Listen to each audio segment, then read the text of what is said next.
इस वीडियो में हम लोग जानेंगे कि संधि और समास में क्या अंतर है।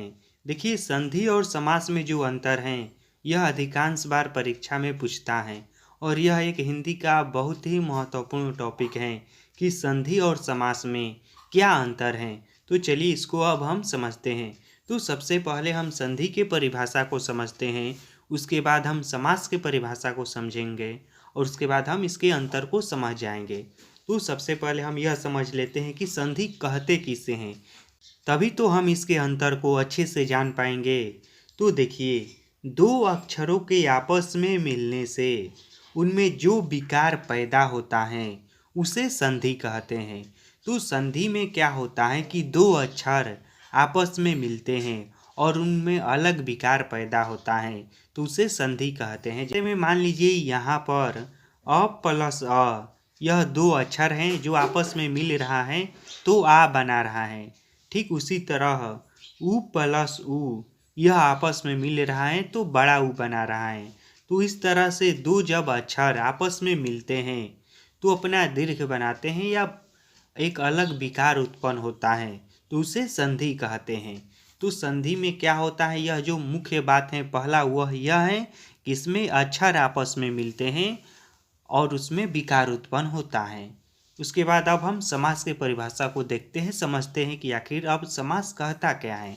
तो देखिए, दो या दो से अधिक शब्दों को आपस में मिलने से जो शब्द बनता है उसे समास कहते हैं। देखिए समास में क्या होता है, इसमें दो या दो से अधिक शब्द आपस में मिलता है और संधि में अक्षर मिलता है या वर्ण मिलता है। तो संधि में क्या मिलता है, अक्षर मिलता है और समास में शब्द मिलता है। तो जो पहला अंतर है इसका और मुख्य अंतर है वह यही है कि संधि में जो होता है वह अक्षर आपस में मिलता है और उसमें जो विकार पैदा होता है उसे संधि कहते हैं।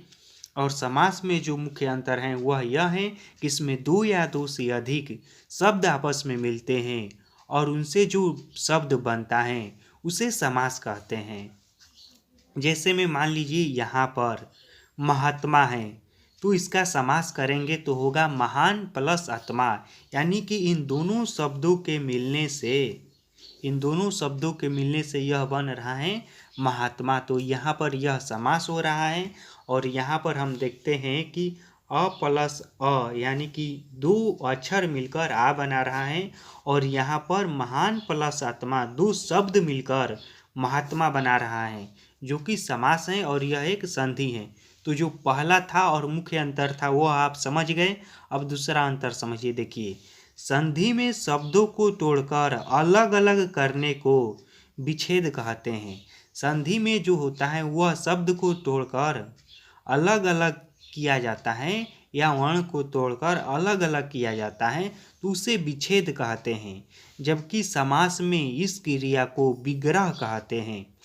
जबकि समास में जब शब्दों को तोड़कर अलग अलग किया जाता है, यानी कि यह मान लीजिए महात्मा है तो इसके जो शब्द हैं उसको तोड़कर यहाँ पर अलग अलग किया गया है तो इसको कहा जाता है विग्रह और यह समास में कहा जाता है विग्रह।